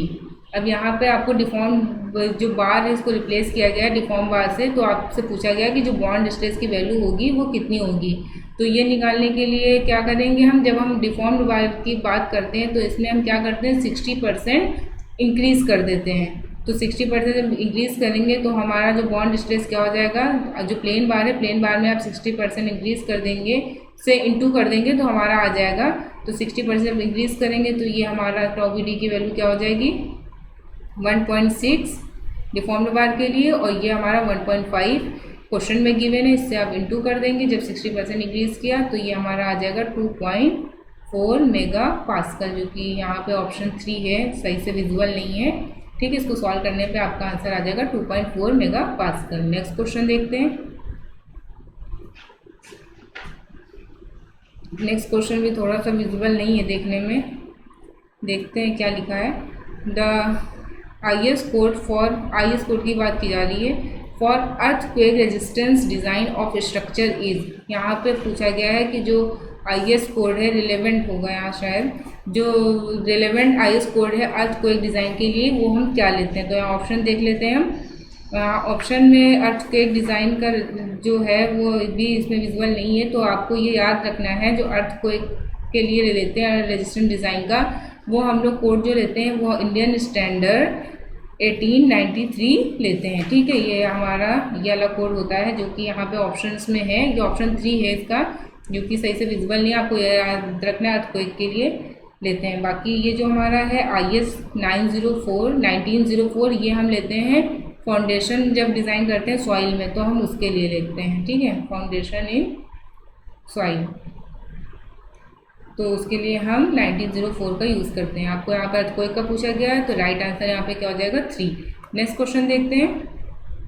Which one of the following provides required depth of foundation of a retaining wall. तो इसका भी एक formula होता है depth of retaining wall का निकालने के लिए, बहुत छोटा सा फॉर्मूला है जो कि आपको याद होना चाहिए। तो इसका जो फॉर्मूला होता है डेप्थ निकालने के लिए रिटेनिंग वॉल की, वो हम यहाँ पे लिख दे रहे हैं। ये D इक्वल टू क्या हो जाएगा Q अपॉन unit weight 1 minus sine five upon 1 plus sine five का स्क्वायर। तो ये जो है आपको ये फॉर्मूला याद रखना है डेप्थ निकालने के लिए रिटेनिंग वॉल की। तो यहाँ पे जो पहला ऑप्शन है वही सही है, तो यहाँ इस तरीके से आप उसको याद रख सकते हैं। और अगर आपको याद करने में कन्फ्यूज़न हो तो आपने देखा होगा जो पैसिव एक्टिव अर्थ प्रेशर होता है वो होता है 1 minus sine five upon 1 plus sine five, तो ये वही है हमारा। तो ये क्या है KA, एक तरीके से KA का स्क्वायर है, तो इस तरीके से आप इसको याद रख सकते हैं। बाकी ये जो सारे ऑप्शन हैं वो गलत हैं। यहाँ स्क्वायर है, यहाँ पे प्लस है, यहाँ पे माइनस प्लस है, स्क्वायर नहीं लगा है। तो आप सारे ऑप्शन देख लीजिएगा, अगर फॉर्मूला आपको याद है तो आप इसको कर लेंगे। नेक्स्ट क्वेश्चन देख लेते हैं। In a RC cantilever beam which is subjected to downward load, tension reinforcement needs to provide at. अब यहाँ पे पूछा गया है जो कैंटिलीवर बीम के केस में जो है, जो कि जिसमें डाउनवर्ड लोडिंग लग रही है, टेंशन रेनफोर्समेंट जो प्रोवाइड करना है वो कहाँ प्रोवाइड करेंगे, top face, bottom face, middle face, top and bottom face. तो जो हमारी जैसे कैंटिलीवर बीम है, आपने इस तरीके की बीम देखी होगी, अगर यहाँ से लोड आ रहा है तो अगर आप अगर आप यहाँ पे लोड लगेगा तो यहाँ से जो टेंशन यहाँ पे क्या होगा, ये कुछ इस तरीके से डिफ्लेक्ट करेगा। तो टॉप पे क्या हो रहा है, टेंशन जनरेट हो रहा है, बॉटम में क्या हो रहा है, कंप्रेशन जनरेट हो रहा है। तो जो हम लोग यहाँ पे जब रेनफोर्समेंट प्रोवाइड करेंगे तो हम यहाँ इसके टॉप फेस पे प्रोवाइड करेंगे। तो यहाँ पे ऑप्शन क्या हो जाएगा, पहला ऑप्शन जो है वो सही है। नेक्स्ट क्वेश्चन देखते हैं। Which one of the following represents relationship between characteristic load FCK and mean strength FM and standard deviation as per relevant codal provision. अभी अभी कोडल वैल्यू पूछी गई है, तो ऑप्शन देख लेते हैं। FCK equal to FM minus 1.65S, F M equal to F C K minus 1.65s, F C K equal to F M minus 2s, F M equal to F C K minus 2s। ये दोनों तो कुछ होते ही नहीं है फॉर्मूले में। ये पहला जो फॉर्मूला है हमारा F C K equal to F M minus 0.65s, ये हमारा फॉर्मूला सही है। ठीक है, आपको ये वैल्यू याद रखनी है। एफ सी के क्या है हमारा कैरेक्टरिस्टिक स्ट्रेंथ, जो कैरेक्टरिस्टिक लोड है, और ये हमारा एफ एम क्या है मीन स्ट्रेंथ, और ये एस क्या है हमारा स्टैंडर्ड डिविएशन। आप लोगों ने इस तरीके का कुछ ग्राफ देखा होगा अगर आरसीसी में, तो ये जो हमारा यहाँ पे होता है ये हमारी एफ एम, ये हमारी होती है मीन स्ट्रेंथ। यहाँ पे एक्स एक्सिस पे हमारा स्ट्रेंथ रहता है और इधर हमारी फ्रिक्वेंसी रहती है। और यहाँ पे जब ये हमारी क्या वैल्यू है, ये हमारी वैल्यू है एफ सी के, और जो ये जो डिस्टेंस है, ये जो डिस्टेंस है ये होती है हमारी 1.65s। ठीक है, F C K minus 1.5s, तो ये होती है। अगर आपसे पूछा जाता कि मीन स्ट्रेंथ क्या होती है, तो जो इसकी मीन स्ट्रेंथ होती है F M, F M equal to क्या हो जाएगा, ये F C K plus 1.65 standard deviation S, या एस से या फिर सिग्मा से भी इसको डिनोट करते हैं, तो ये हो जाता है। तो इस फॉर्मूले में अगर यहाँ पे प्लस होता तो ये हमारा मेन डिविएशन मेन स्ट्रेंथ का फॉर्मूला बन जाता है। यहाँ पे आपसे कैरेक्टरिस्टिक लोड कैरेक्टरिस्टिक स्ट्रेंथ का फॉर्मूला पूछा गया है, तो F C K equal to F M minus 1.65s। Next question देखते हैं। अब यहाँ से जो 5 क्वेश्चन हैं, 5 क्वेश्चन अभी बचे हुए हैं, वो हमारे सारे ऑटोकैड के हैं। स्केलिंग ऑब्जेक्ट मेक देम, देखिए दोनों लैंग्वेज में है। जो यहाँ पे आरसीसी और सोम के जो क्वेश्चंस थे वो सिर्फ एक ही उसमें है लैंग्वेज में, जो कि इंग्लिश में गिवन है। बाकी सारे जो क्वेश्चंस हैं बाय लैंग्वेज में गिवन है। नेक्स्ट क्वेश्चन देखते हैं यहाँ पे ऑटोकैड का है जो scaling objects make them smaller bigger, either smaller और bigger, none of the above. तो जो स्केलिंग करते हैं आप लोगों ने देखा होगा ग्राफिक्स में भी, जब ग्राफिक्स लैब आप लोग करते होंगे उसमें भी स्केलिंग करते हैं। कुछ भी ऑब्जेक्ट आपको बनाना रहता है तो आप स्केलिंग करते हैं। अगर छोटा ऑब्जेक्ट है तो उसके लिए भी आप स्केलिंग करते हैं, बड़ा ऑब्जेक्ट है तो उसके लिए भी। तो ये डिपेंड करता है आपका किस टाइप का ऑब्जेक्ट है, तो it is depend upon either smaller और बिगर। ठीक है, नेक्स्ट क्वेश्चन देखते हैं। One of the below options is wrong about type of AutoCAD drawing unit. Which one is it? Architecture, engineering, millimeter, decimal। तो यहाँ पे पूछा गया है कि कौन सा AutoCAD जो ड्राइंग यूनिट लेते हैं वो गलत है, इसमें से कौन सा ऑप्शन सही नहीं है। तो हम जो AutoCAD की ड्राइंग लेते हैं उसमें हम आर्किटेक्चरल भी यूनिट लेते हैं, इंजीनियरिंग भी लेते हैं, डेसिमल भी लेते हैं। तो यहाँ पे जो गलत ऑप्शन है वो हमारा 3 है, मतलब कि जो इस क्वेश्चन के लिए सही ऑप्शन क्या हो जाएगा हमारा 3rd। मिलीमीटर में हम उसको नहीं लेते हैं क्योंकि यहाँ पे पूछा गया था option is wrong. Wrong option कौन सा है हमारा मिलीमीटर। तो राइट ऑप्शन इस क्वेश्चन के लिए क्या हो जाएगा मिलीमीटर, और तीनों में ही हम इसको मेज़र करते हैं। नेक्स्ट क्वेश्चन देखते हैं। Which command use to determine the area. अब एरिया के लिए कौन सा कमांड लेते हैं, देखते हैं ऑप्शन AR तो यहाँ पे जो एरिया के लिए हम लोग कमांड लेते हैं ऑटोकैड में वो हम लोग लेते हैं AA। तो है राइट ऑप्शन विल बी 2। और AR के लिए क्या लेते हैं, ये हम एरे के लिए लेते हैं, और A के लिए हम आर्क लेते हैं। तो ये भी आपको याद होना चाहिए। नेक्स्ट क्वेश्चन देखते हैं। In AutoCAD all objects are drawn on YZ plane, XZ plane, XY plane, ZX plane.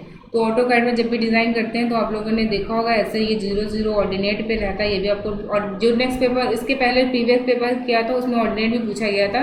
तो 0,0 ऑर्डिनेट रहता है, और ये हमारा y और x y प्लेन पे हम लोग काम करते हैं ऑटोकैड में। तो है राइट आंसर क्या हो जाएगा XY प्लेन। नेक्स्ट क्वेश्चन देखते हैं, लास्ट क्वेश्चन है ये हमारा। All of the following object can be extruded except arc, polyline, ellipse, region. तो यहाँ पे पूछा गया है कि कौन सा ऑब्जेक्ट को एक्सट्रूड नहीं किया जा सकता। तो है राइट आंसर क्या हो जाएगा पॉलीलाइन। और गाइज यहाँ पे हमने टोटल जो टेक्निकल क्वेश्चन थे 80 क्वेश्चंस कर लिए हैं। अगर आपको वीडियो अच्छा लगा हो तो प्लीज़ लाइक शेयर सब्सक्राइब ज़रूर करिएगा। Thank you so much.